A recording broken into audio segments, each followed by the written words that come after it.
A las 3:30 de la madrugada me despertó el sonido de un mensaje. No era la típica notificación aguda del móvil, sino el vibrar grave y continuo del altavoz Bluetooth que se había quedado emparejado desde la tarde. Mi mujer dormía a mi lado. O eso pensaba. Me incorporé a medias, desorientado, y lo primero que escuché fue una voz masculina diciendo: «Dime si vas a poder escaparte el martes. Necesito volver a tenerte encima». Después silencio. No sé si me quedé helado 2 segundos o 20. El mensaje se repitió en el altavoz y esta vez no hubo duda. Ni del tono, ni del contenido. Era una nota de voz. De WhatsApp. De un hombre. Y no estaba dirigida a mí. Me giré hacia Clara. Dormía. O fingía dormir. El móvil estaba del otro lado de la cama, en su mesilla, pero el altavoz, ese puto altavoz Bluetooth que usamos para poner música mientras hacíamos la cena, seguía emparejado con su teléfono. Era suyo. Me quedé allí, sentado, con el corazón saliéndoseme por la boca y los oídos. Todo era tan absurdo, tan surrealista, que mi cuerpo no reaccionaba. El cerebro iba por un lado, el cuerpo por otro. Mi mujer, Clara, la madre de mi hija, había recibido a las 3:00 de la mañana una nota de voz de un tío diciendo que quería follársela el martes. Y que ya lo había hecho antes. Me levanté al baño sin hacer ruido. Cerré la puerta, apoyé las manos en el lavabo y me miré al espejo. Tenía la cara del tipo al que le acaban de robar la vida mientras dormía. Los ojos hinchados, la mandíbula apretada, la vena del cuello latiendo. Quería gritar, patear la puerta, despertarla y gritarle que quién coño se creía que era. Pero no hice nada. Me quedé ahí, como un idiota, escuchando mi respiración irregular, esperando que alguien entrara y me dijera que todo era una cámara oculta. Cuando volví al dormitorio, el altavoz ya estaba apagado. Clara seguía en la misma posición. Solo que ahora respiraba más rápido. No dije ni una palabra. Me acosté, de espaldas a ella, y no pegué ojo en toda la noche. A la mañana siguiente, me levanté temprano. Fui al trabajo como si nada. Ni siquiera recuerdo lo que hice ese día. Estaba en piloto automático. Lo único que sabía era que no podía decirle nada todavía. Necesitaba saber más. Tenía que estar seguro de que no me estaba volviendo loco, de que eso no había sido un malentendido.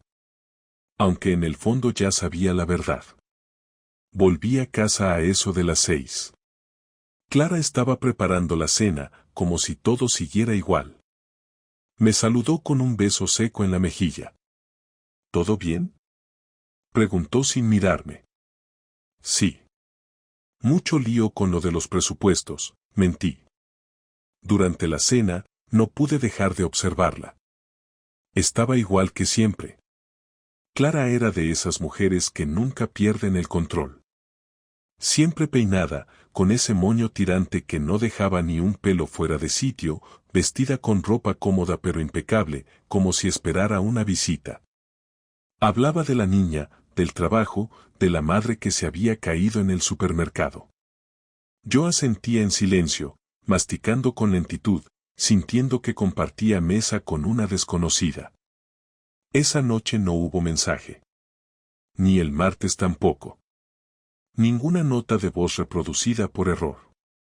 Pero el daño ya estaba hecho. Yo ya no dormía.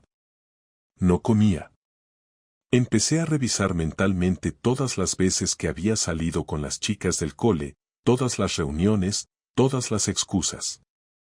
Y lo peor de todo, no encontraba ninguna señal clara antes de ese mensaje. Nada. Lo había ocultado todo tan bien que eso era lo que más me dolía. Que me conocía tan bien como para saber mentirme a la perfección. El viernes, una semana antes de todo lo que vino después, ocurrió algo que me terminó de romper.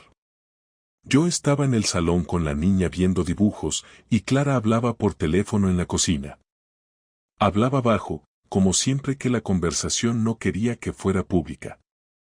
Pero en un momento, se rió.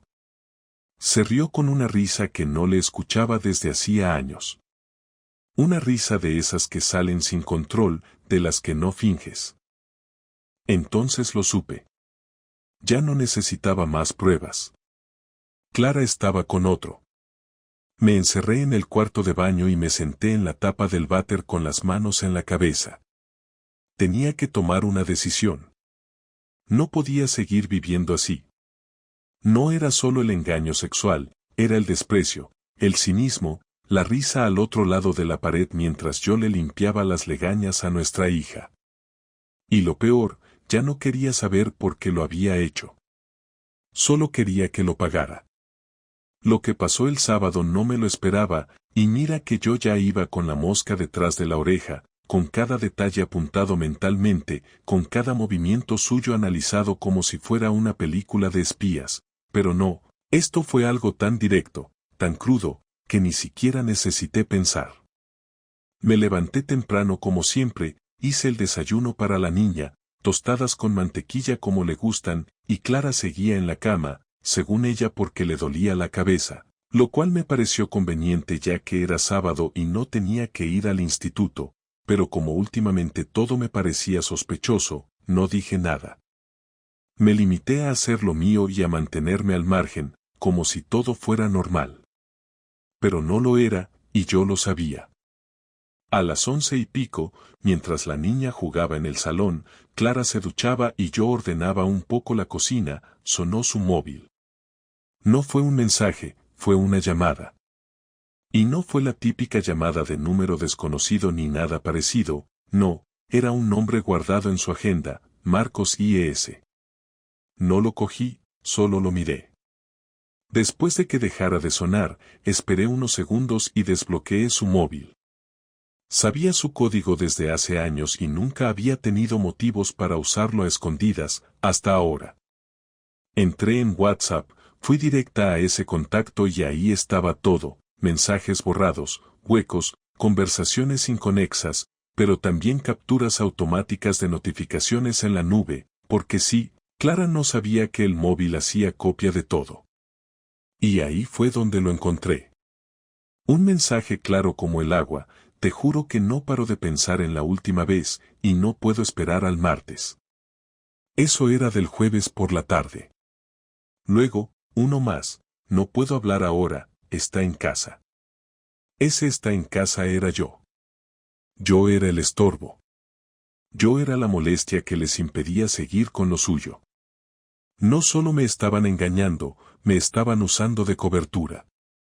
Cerré la aplicación, apagué la pantalla y dejé el móvil tal cual, en la misma posición sobre la mesa. No lo moví ni un milímetro, como si así pudiera borrar la evidencia de que lo había tocado. Fui al baño y vomité. No por debilidad, sino por asco. Sentí que me habían metido una patada en el estómago y que todo lo que había creído sobre mi matrimonio era una broma pesada. La confrontación no fue inmediata. No soy de los que gritan sin pensar. Aguanté el resto del día con una calma que ni yo me creía, aunque por dentro me estaba ardiendo la sangre. Por la noche, cuando la niña ya dormía, Clara salió de la ducha con el pelo envuelto en la toalla y una camiseta mía puesta. Se sentó en la cama y me dijo que había estado pensando en que podríamos hacer una escapada los tres en Semana Santa. Le dije que sí con la cabeza y esperé. Esperé unos segundos, sin quitarle los ojos de encima, hasta que ella notó que algo no cuadraba. Me miró, medio sonrió y dijo: ¿Qué pasa? Nada. ¿Quién es Marcos? Se quedó helada. Literalmente, dejó de moverse. La toalla le goteaba en la espalda, pero no se dio cuenta. Yo sí. No por el agua, sino porque ese segundo de pausa fue la confirmación. No hubo negación, no hubo sorpresa. Solo miedo. Es un compañero del Insti, respondió, como quien recita algo que ya tenía preparado. ¿El mismo que te escribe a las 3 de la mañana diciendo que quiere tenerte encima? Su cara cambió. Pasó del miedo a la tensión, como si supiera que el juego se había terminado. No me respondió. Se levantó, se puso de espaldas y empezó a secarse el pelo como si eso le diera tiempo para inventar algo mejor. ¿Quieres que te enseñe los mensajes o prefieres seguir mintiendo? No tienes derecho a espiar mi móvil, dijo, sin mirarme. Y tú no tienes derecho a follarte a otro mientras tu hija está en el salón viendo dibujos. ¿Cuál de los dos crees que es peor? Giró la cabeza, finalmente. Me miró con odio, no con arrepentimiento. Odio. Como si el culpable fuera yo por haberlo descubierto. Esto no es tan simple, dijo. Explícamelo entonces. Estoy deseando entender cómo se llega a querer volver a acostarse con otro tipo mientras estás casada y compartiendo cama conmigo. Llevamos años mal, Rubén. Tú lo sabes. Todo se ha vuelto rutinario. No hay pasión. No hay nada. ¿Y eso se arregla metiéndote en la cama con otro? No, pero al menos me sentí viva. Algo que contigo ya no pasa. Esa frase fue como un disparo. Me quedé en silencio. No porque no tuviera nada que decir, sino porque sabía que si abría la boca iba a decir algo que no se podía deshacer. Me levanté, agarré el jersey que tenía colgado en la silla y salí de la habitación. Me encerré en el salón. No dormí. Me quedé allí sentado, con la tele apagada y el móvil en la mano, sin saber a quién llamar. No quería hablar con nadie. No quería que nadie supiera que mi mujer me había puesto los cuernos con un tipo al que llamaba por su nombre de trabajo para que yo no sospechara. No quería dar pena. Solo quería desaparecer. Por la mañana, no hablamos. Ella se encerró en el baño más de una hora, yo hice el desayuno para la niña y salí a comprar. Compré cualquier cosa, da igual. Solo necesitaba salir. Estar en otro sitio. El aire me dolía. Los ruidos me dolían. Todo me parecía falso. El lunes no fui a trabajar. Pedí el día sin dar explicaciones. Pasé la mañana preparando lo que sería mi siguiente paso. Porque si Clara pensaba que esto iba a quedarse así, sin consecuencias, estaba muy equivocada. Había vivido en una mentira durante semanas, tal vez meses, y ahora que lo sabía, no iba a permitir que todo quedara en una simple discusión y un lo siento. Me había mentido en mi cara, había tenido sexo con otro tipo mientras yo recogía los juguetes del suelo, y aún así, ni una lágrima, ni una disculpa. Solo excusas. Si ella no iba a sentir vergüenza, entonces iba a aprender lo que era perder. Porque esto ya no iba de amor. Esto iba de respeto. Y me lo había quitado todo. El lunes por la tarde la casa parecía más pequeña, como si todo el aire se hubiese comprimido entre las paredes. Clara y yo no habíamos cruzado más de 3 frases en todo el día, y cada una había sido sobre cosas triviales, la comida, la niña, el colegio. Me movía por el salón intentando no mirarla, pero el simple sonido de sus pasos por el pasillo me hervía por dentro. No era solo rabia, era una mezcla de humillación, incredulidad y algo que no había sentido nunca, una especie de distancia entre lo que yo creía que era mi vida y lo que de verdad estaba ocurriendo. Decidí que esa noche no iba a seguir fingiendo. Me preparé mentalmente durante horas, repasando cada palabra que quería decirle, y cuando la niña se durmió, apagué la tele y me quedé sentado frente a ella. No me miró, fingía leer algo en el móvil, pero sabía que me estaba evitando porque su pulgar se movía sin sentido por la pantalla.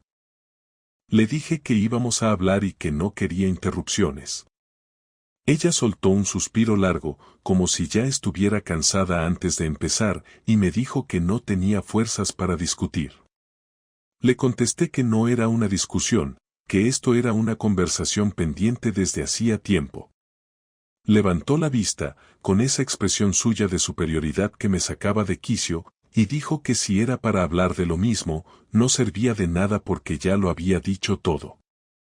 Le respondí que no había dicho nada, que lo único que había hecho era escupir excusas baratas para justificar una traición.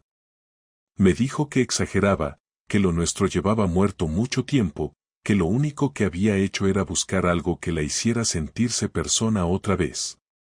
Le contesté que las personas que se sienten vacías pueden pedir ayuda, pero que los cobardes se esconden detrás de una mentira. Esa palabra, cobarde, la tocó. Lo vi en sus ojos. Se levantó de golpe y me gritó que no me atreviera a juzgarla, que yo no tenía ni idea de lo que era sentirse invisible en su propia casa. Me quedé sentado, sin moverme, y la dejé desahogarse. Durante varios minutos me soltó una lista de reproches que no tenían nada que ver con el asunto, que yo nunca la escuchaba, que trabajaba demasiado, que había perdido el interés, que no la miraba como antes.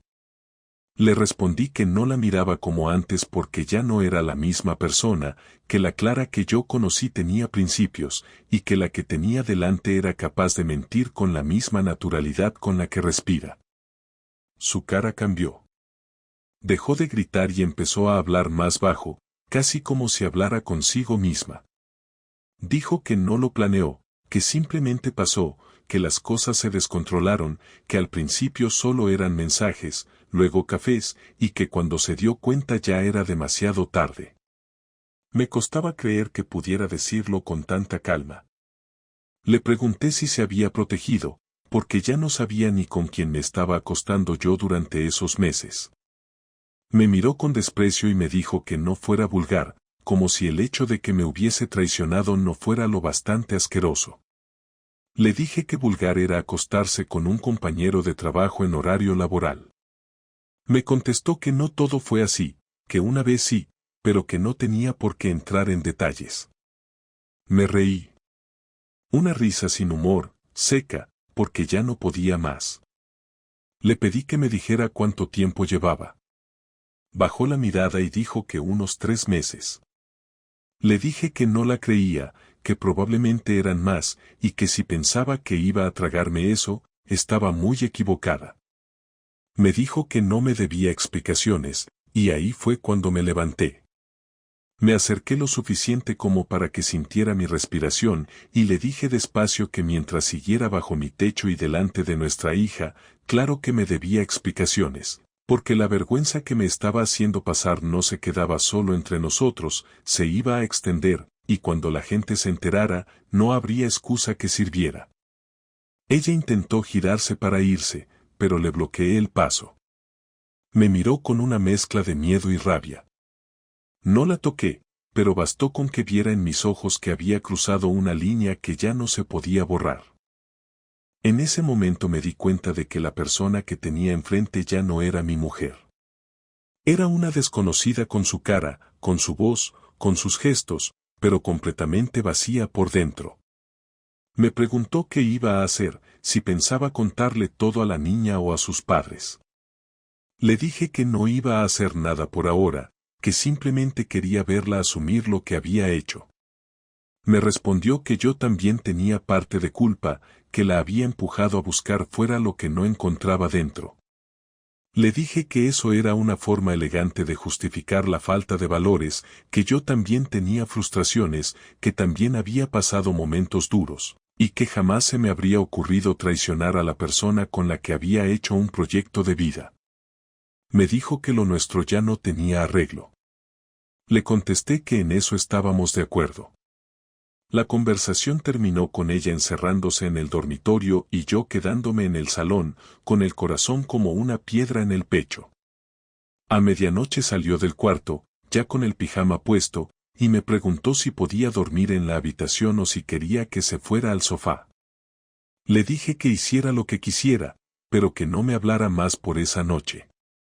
No me respondió. Se metió en la cama, y yo dormí en el sofá. O más bien pasé la noche despierto, con la mente en bucle repitiendo cada palabra que había dicho, cada gesto, cada mirada. Me di cuenta de que todo lo que había construido se había ido a la mierda en cuestión de días. No había marcha atrás, ni perdón posible, ni explicación que valiera. Por la mañana, antes de que la niña se levantara, me acerqué al dormitorio y la vi durmiendo como si nada. Me pareció inhumano. No podía entender cómo alguien que acaba de destrozar a su familia puede dormir con esa paz. Decidí entonces que si ella no iba a sentirse culpable, yo me iba a encargar de que lo hiciera. No iba a pegarle, ni a insultarla, ni a hacer ningún numerito, pero iba a hacer que se arrepintiera de cada segundo que había pasado con ese tipo. A partir de ese momento empecé a planear mi venganza. No era algo improvisado, ni impulsivo. Fue frío, calculado. Sabía que ella valoraba su reputación más que nada, que le preocupaba lo que los demás pensaran, que en el instituto la tenían por una mujer ejemplar, seria, intachable. Esa sería su debilidad, y yo la iba a usar. Mientras ella fingía que todo seguía igual, yo hacía mis averiguaciones. Revisé papeles, cuentas, fotos antiguas, y también hablé con alguien del instituto, un conserje que conocía desde hace años, un tipo discreto, que me debía un favor.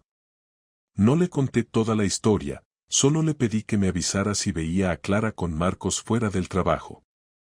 A los 2 días me mandó un mensaje.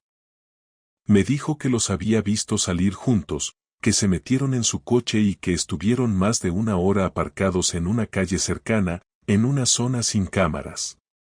No necesitaba más pruebas, pero esa confirmación fue suficiente para romper cualquier duda.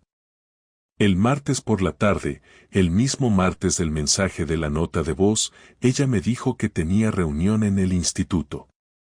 Le deseé suerte, la besé en la mejilla, y la vi salir con el coche. Esperé 10 minutos y la seguí. No fui directo, la dejé sacar ventaja, tomé otra ruta, y llegué hasta donde me había dicho el conserje. Efectivamente, su coche estaba allí. No me acerqué. Me quedé a una distancia prudente. Vi cómo él bajaba del coche, abría la puerta del copiloto, y cómo ella salía. Se abrazaron. No fue un abrazo de amigos ni de consuelo, fue un abrazo de 2 personas que se han tocado 1000 veces y que se reconocen con la piel.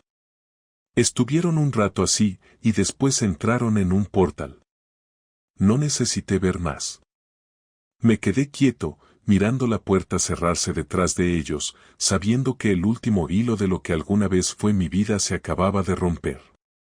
Cuando volví a casa, no lloré, no grité, no rompí nada.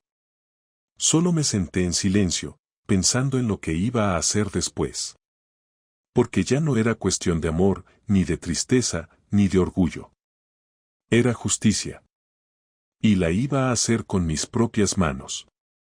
La mañana del miércoles amaneció igual que todas, con el mismo silencio de costumbre, Clara en la cocina preparando el café como si no hubiese ocurrido nada la tarde anterior, como si yo no la hubiese visto con ese imbécil en plena calle, como si no hubiese salido de su coche con la ropa ajustada, el maquillaje recién puesto y esa sonrisa que ya no usaba conmigo. Me saludó con un buenos días tan falso que por poco me dan arcadas, pero le respondí sin cambiar el gesto. Mi plan no incluía gritos, no incluía peleas ni ninguna escena dramática. Eso sería demasiado fácil para ella. Lo que yo quería era otra cosa, que lo perdiera todo sin entender cómo ni cuando comenzó a caerse todo. No iba a destruirle la vida con una pataleta, iba a hacerlo paso a paso, con calma, como quien quita una a una las piezas de un mueble hasta que se derrumba solo. Lo primero que hice fue hablar con el abogado. Me costó encontrar uno que no fuese un imbécil que me dijera que tenía que intentar salvar la relación o que pusiera la custodia compartida como una prioridad. Necesitaba a alguien que entendiera que mi hija no iba a vivir con una mujer que metía a un tipo en su coche para irse a su casa mientras la niña pensaba que su madre estaba trabajando. El tipo que encontré no hablaba mucho, pero escuchaba, tomaba notas, y sobre todo no me juzgaba. Le expliqué todo con detalle, le dije que quería empezar el proceso de divorcio, que ya había visto lo suficiente y que lo único que me interesaba era quedarme con la custodia de mi hija y proteger mis bienes. Me preguntó si tenía pruebas. Le enseñé las capturas, el audio del altavoz, la ubicación del coche, el mensaje del conserje. Todo. Lo revisó con calma y me dijo que tenía una base sólida, que podríamos usar la infidelidad como causa principal, y que si Clara no se anticipaba con una demanda propia, podríamos presionarla para que firmara un acuerdo que me favoreciera. Esa misma tarde, cuando Clara salió para su reunión semanal, me quedé con la niña, como si nada. Jugamos, vimos una película y cenamos temprano. Mientras ella dormía, yo usé el ordenador de la casa para entrar a la cuenta de correo de Clara. Sí, había logrado acceder a través de una contraseña que descubrí hace años y que ella no había cambiado. Revisé todo. Había mensajes con el tipo, correos que usaban para intercambiar frases disfrazadas de asuntos escolares, citas en hoteles, reservas hechas con tarjetas prepago para que no aparecieran en la cuenta conjunta. Imprimí todo, lo escaneé y lo guardé en una carpeta cifrada en mi portátil. Ya no era solo venganza, era estrategia. Iba a dejarla sin margen, sin defensa, sin posibilidad de victimizarse como suelen hacer cuando los atrapan con las manos en la masa. Durante los días siguientes no cambié nada. Seguí tratándola con normalidad, incluso hice el esfuerzo de ser más amable, más atento, para que no sospechara nada. Si iba a actuar, necesitaba que estuviera completamente confiada, que pensara que todo podía arreglarse o que yo había decidido hacerme el tonto. Y funcionó. Clara empezó a bajar la guardia. Me hablaba más, se reía de vez en cuando, incluso una noche me tocó el brazo mientras veíamos una serie. Sentí asco, pero no lo demostré. Solo asentí y seguí con mi rol. Mientras tanto, ya había preparado todo con mi abogado, la demanda estaba redactada, las pruebas listas para presentarse y el día del golpe final estaba marcado en el calendario. Elegí el jueves siguiente. Me aseguré de que ese día Clara saliera temprano, como siempre hacía los jueves, con la excusa de que tenía que pasar por el banco y luego al instituto. Le dije que yo recogería a la niña y que prepararía la cena. Se fue de casa a las 8 de la mañana y no volvió a ver nada igual. Apenas cerró la puerta, llamé a mi amigo Marcos, no el amante de mi mujer, sino un amigo de verdad, de los de siempre, alguien que sabía todo y que me debía más de un favor. Le pedí que viniera con su furgoneta y que trajera a su primo, que también trabajaba en mudanzas. En menos de 3 horas sacamos todas mis cosas importantes de la casa, documentos, ropa, herramientas, álbumes, los juguetes de la niña, todo lo que necesitaba para vivir sin volver a pisar esa casa. Dejé lo demás.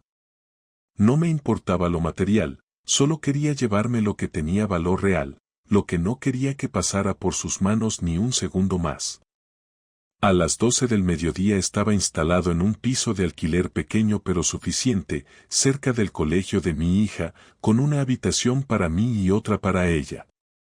Le dejé una carta a Clara encima de la mesa del comedor, junto a una copia de la demanda de divorcio, otra de la solicitud de custodia completa y todas las pruebas impresas en orden cronológico. Cada correo, cada mensaje, cada audio, todo.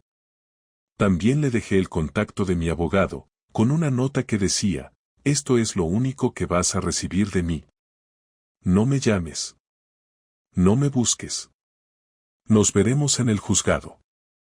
Ese mismo día, pedí a mi abogado que presentara los documentos de inmediato y que informara a Clara por correo electrónico.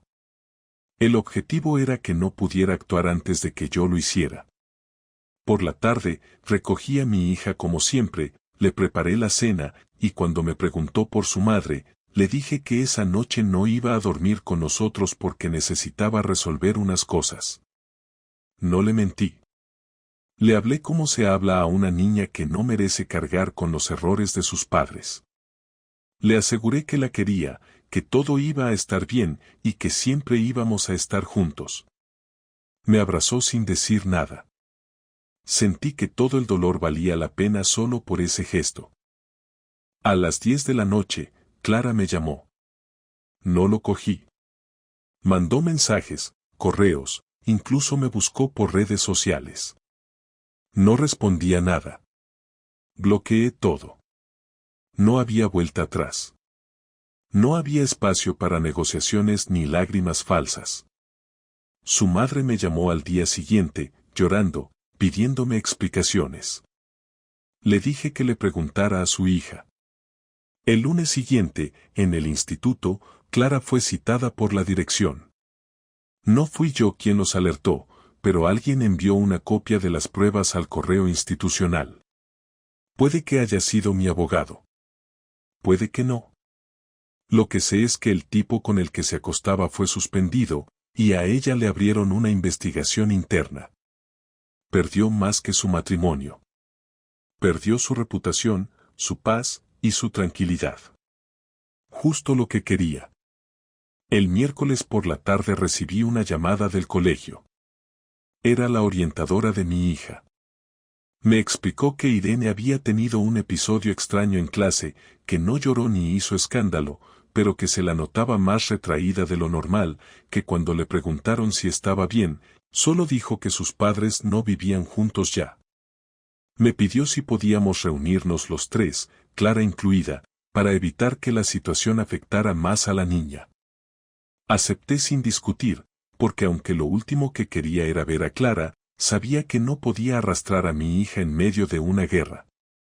Me puse en contacto con ella a través del abogado, y nos citaron para el viernes por la mañana en una sala del colegio. Clara llegó puntual. No parecía ni la sombra de lo que fue. El pelo despeinado, sin maquillaje, ropa que claramente había elegido a las prisas. Me miró al entrar, pero yo no le devolví la mirada. No le debía ni un gesto más. La orientadora nos recibió con un tono cordial, demasiado cordial para el ambiente que había. Nos sentamos los tres alrededor de una mesa pequeña. Clara y yo uno frente al otro, como si estuviéramos en un interrogatorio. La orientadora nos explicó la situación emocional de Irene, cómo estaba expresando el cambio con pequeños comportamientos, cómo la situación necesitaba ser tratada con cuidado para evitar que se sintiera culpable o insegura.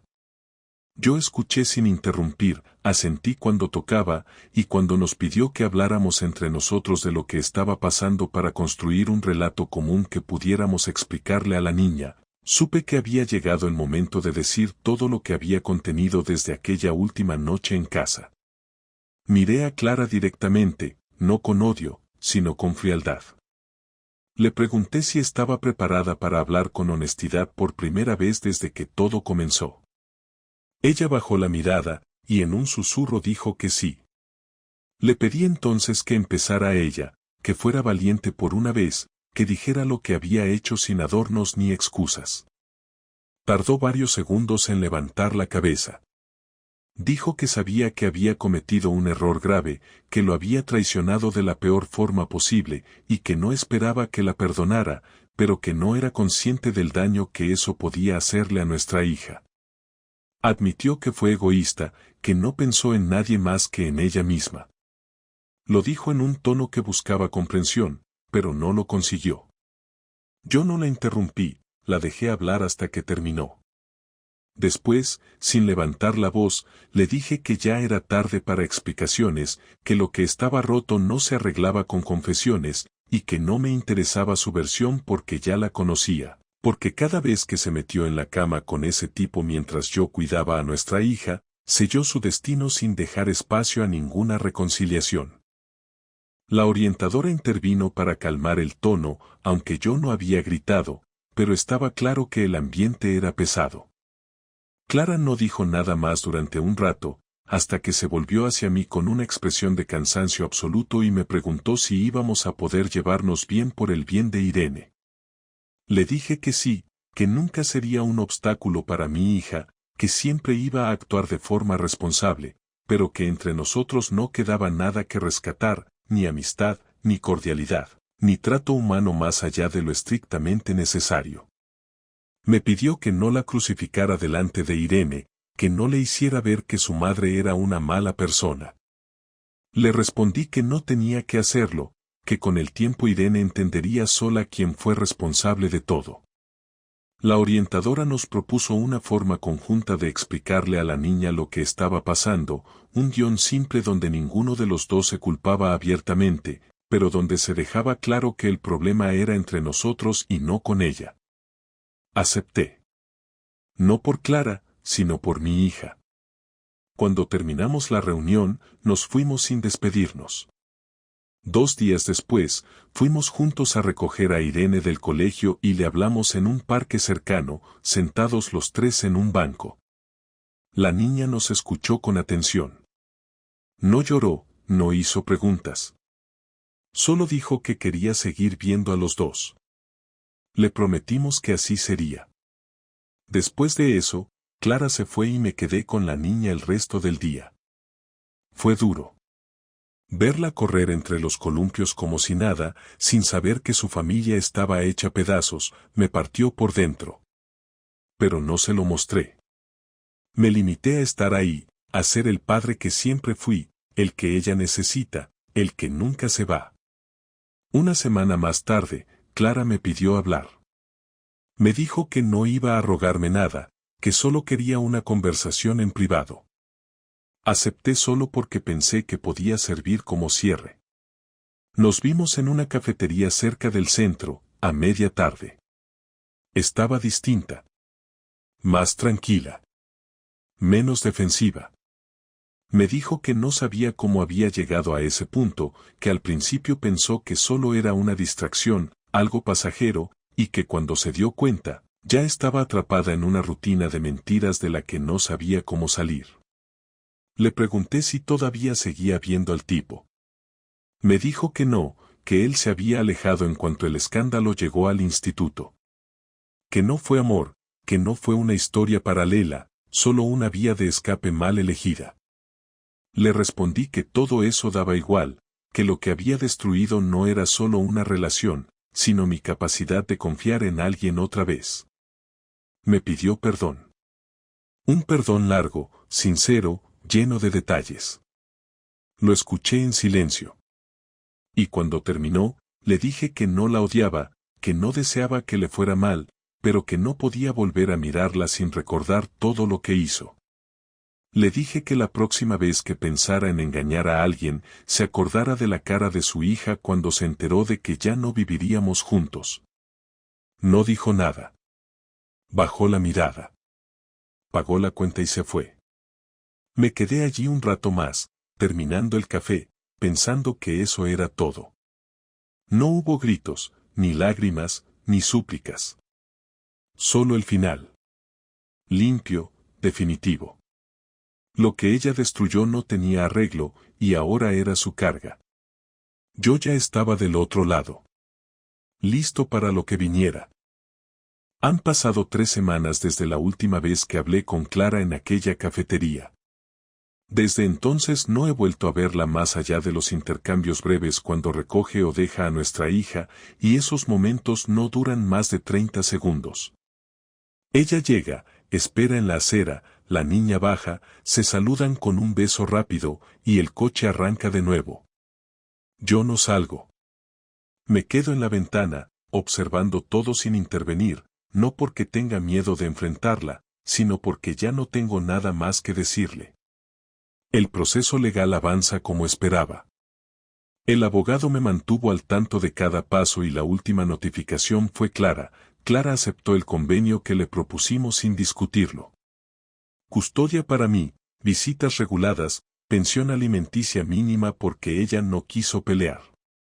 No sé si lo hizo por culpa, por cansancio o porque entendió que no podía ganar, pero firmó.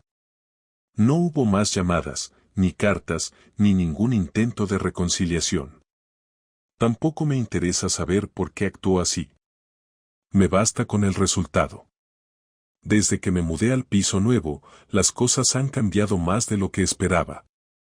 Al principio pensé que vivir solo con Irene sería complicado, que la rutina me pesaría, que sentiría el vacío en cada rincón, pero fue al revés. La calma empezó a instalarse en mi casa desde el primer día. Irene se adaptó muy rápido. Le preparé su habitación con los dibujos que le gustaban, su escritorio nuevo, una lámpara de noche, y cada noche hablamos antes de dormir. Me cuenta lo que hizo en el colegio, lo que dijo su profesora, lo que soñó. No me pregunta por su madre, no me pregunta por el divorcio. Supongo que en su cabeza de niña ya lo ha procesado de la mejor manera posible. Tiene estabilidad, tiene a su padre, tiene una rutina. Eso le basta, y a mí también. Me enfoco en el trabajo, en llevarla y recogerla, en que no le falte nada. Aprendí a cocinar más de lo que ya sabía, a limpiar más rápido, a organizar mis días de forma que todo fluya. No me sobra tiempo, pero tampoco me falta. En cuanto a mí, no estoy bien, pero tampoco estoy mal. Estoy en un punto raro, un terreno neutral entre el dolor y la aceptación. No echo de menos a Clara, no en el sentido romántico. Echo de menos la sensación de tener una familia completa, de levantarme en una casa con una estructura familiar, de saber que hay alguien al otro lado de la cama. Pero no a ella. Me queda muy claro que ya no forma parte de lo que soy. La traición fue demasiado clara, demasiado sucia, demasiado humillante como para que mi memoria pueda rescatar algo bueno de ella. Y lo intenté. Durante unos días volví a ver fotos viejas, videos, cosas que teníamos juntos. No para llorar, sino para entender en qué momento dejó de ser la mujer con la que me casé. No encontré ese momento. Solo vi una sucesión de imágenes en las que todo parecía estar bien, pero sabiendo lo que sé ahora, me doy cuenta de que muchas cosas ya estaban rotas desde hace tiempo y no lo quise ver. Mis amigos me preguntan si pienso rehacer mi vida. Les digo que no es momento. No porque no quiera, sino porque todavía estoy aprendiendo a vivir solo. Y cuando tienes una hija tan pequeña, cada decisión pasa por ella. No quiero traer a nadie a casa solo por tapar un hueco. No quiero que Irene crezca viendo pasar mujeres por la puerta como si fueran temporales.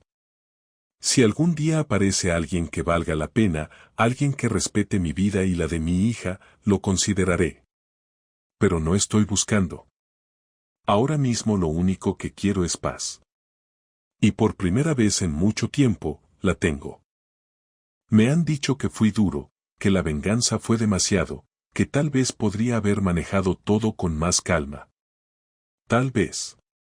Pero nadie que no haya estado en mi lugar puede entender lo que se siente al ver cómo la persona en la que confiaste durante años se convierte en otra. No es solo el acto físico de la infidelidad. Es todo lo que lo rodea. Las mentiras, la planificación, la doble vida, la capacidad de mirar a los ojos mientras te engañan. Eso no se perdona. Y mucho menos se olvida. Ella rompió algo más que un compromiso. Rompió la imagen que yo tenía de lo que significaba el amor. Y por eso no me arrepiento de nada. No me fui con insultos, no destruí su reputación con mentiras. Solo saqué la verdad a la luz. Ella puso las piezas. Yo solo las mostré. Hace unos días, Irene me preguntó si podíamos tener una mascota. Le dije que sí, que buscaríamos un perro pequeño para empezar. Ella se emocionó tanto que me abrazó fuerte y me dijo que yo era el mejor papá del mundo. En ese momento entendí que todo el dolor, todo el proceso, todo el derrumbe, había valido la pena por esa frase. Porque a pesar de todo lo que se rompió, mi hija seguía viendo en mí una figura segura, confiable, alguien en quien podía apoyarse sin miedo. Y eso, al final, es lo único que importa. La historia con Clara terminó. No con fuegos artificiales ni con una escena de película. Terminó como terminan las cosas reales, con documentos firmados, habitaciones vacías y silencios largos. Ella eligió su camino. Yo reconstruí el mío. No me siento víctima, no me siento héroe. Solo soy un hombre que sobrevivió a una traición, que eligió no quedarse en el suelo, que prefirió reconstruir su vida antes que suplicar por las obras de algo que ya no existía. Y ahora, por primera vez en muchos años, puedo respirar tranquilo.